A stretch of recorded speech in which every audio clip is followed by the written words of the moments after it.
Bismillahirrahmanirrahim. Assalamualaikum warahmatullahi wabarakatuh. Alhamdulillahilladzi hadana lihadza wa ma kunna linahtadiya laula an hadanallah.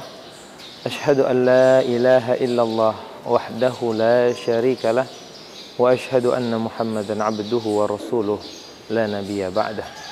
Allahumma salli ala sayyidina Muhammad al-fatih lima ughliq wal khatim lima sabaq nasiril haqqi bil haqq wal hadi ila siratikal mustaqim wa ala alihi haqqa qadrihi wa miqdarihi al azim.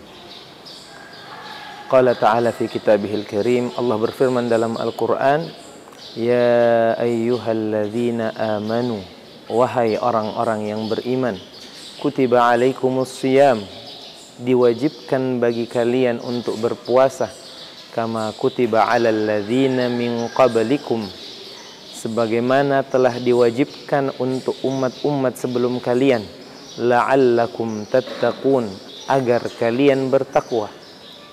Wa qala sallallahu alaihi wasallam fi hadithihi, dalam sebuah hadis Rasulullah sallallahu alaihi wasallam menyampaikan, kam min shaimin, berapa banyak orang yang berpuasa, laisa lahu min saumihi illa al-ju' wal 'atash, tapi tidak mendapatkan apa-apa dari puasanya melainkan lapar dan dahaga. Maka siapakah yang dimaksudkan dalam hadis ini? Tidak lain adalah orang-orang yang bisa berpuasa, bisa menahan diri dari hal-hal yang dihalalkan oleh Allah, dari makan, minum, berhubungan suami istri, namun tidak bisa berpuasa, tidak bisa menahan diri dari hal-hal yang diharamkan oleh Allah Subhanahu wa ta'ala. Orang-orang yang berpuasa namun tidak bisa menjaga matanya dari pandangan-pandangan yang haram. Orang-orang yang berpuasa namun tidak bisa menjaga telinganya dari mendengarkan kalimat-kalimat yang haram, mendengarkan gosip-gosip, mendengarkan kebohongan-kebohongan. Orang yang berpuasa namun tidak bisa menahan diri, menjaga lisannya dari perkataan-perkataan yang bohong, dari perkataan-perkataan gosip, dari mengadu domba antar saudaranya. Orang yang berpuasa namun tidak bisa menjaga anggota tubuhnya dari perbuatan-perbuatan dosa. Inilah mereka yang dimaksudkan dalam hadis tadi, orang-orang yang berpuasa namun tidak mendapatkan apa-apa dari puasanya melainkan lapar dan dahaga. Maka mungkin amalan kita diterima secara syariat, sah secara syariat, sah secara fikih, namun tidak diterima oleh Allah Subhanahu wa ta'ala. Kenapa demikian? Karena buruknya akhlak kita. Karena akhlak merupakan sebab diterimanya amalan kita di sisi Allah Subhanahu wa ta'ala. Maka mari saudara-saudara, bapak ibu, hadirin yang dirahmati oleh Allah, mari kita maafkan saudara-saudara kita yang pernah menyakiti kita, yang pernah menzalimi kita. Kita maafkan sebagaimana Rasulullah sallallahu alaihi wasallam memberikan suri tauladan kepada kita. Karena sallallahu alaihi wasallam la yuwajihu sayyi'ah bisayyi'ah. Rasulullah sallallahu alaihi wasallam itu tidak pernah membalas keburukan dengan keburukan.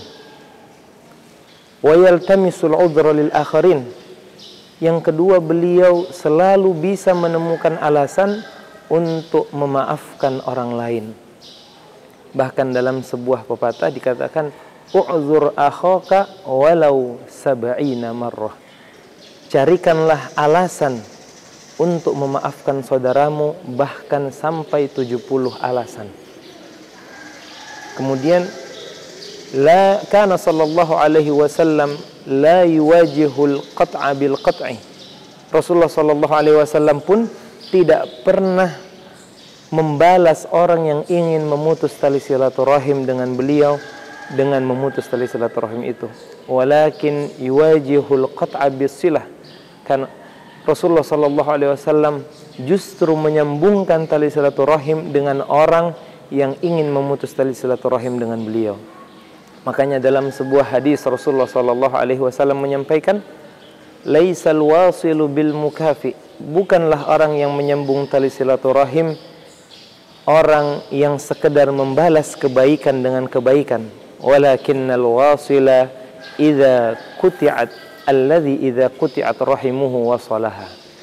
Tapi yang dimaksudkan orang yang menyambung tali silaturahim adalah orang yang bila ada saudaranya ingin memutus tali silaturahim dengannya, justru ia menyambung tali silaturahim dengan orang tersebut.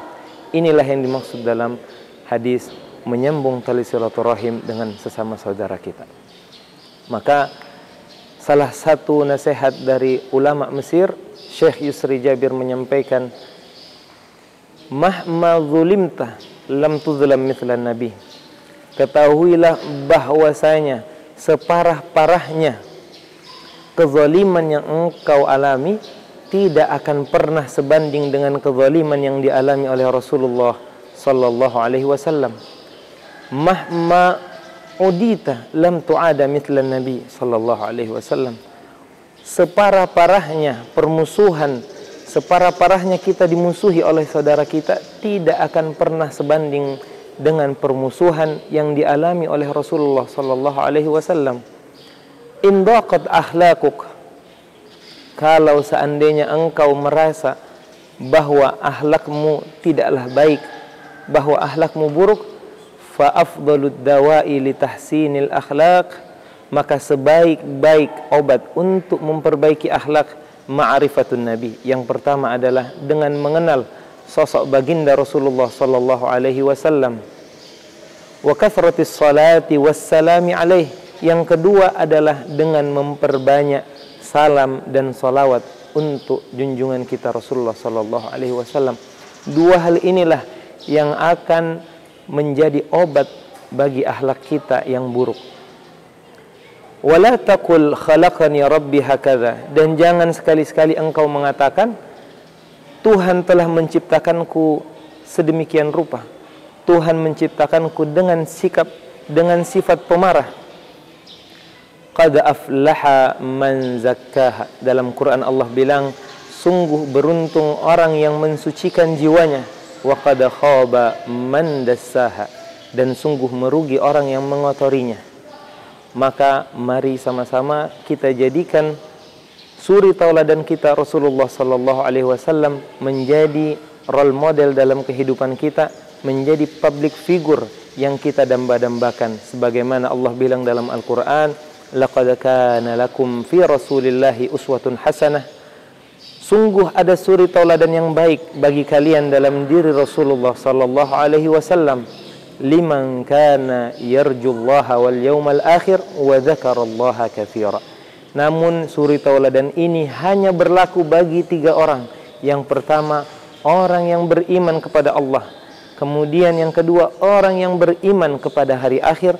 Dan yang terakhir adalah orang yang banyak-banyak mengingat Allah, banyak-banyak berzikir menyebut nama Allah.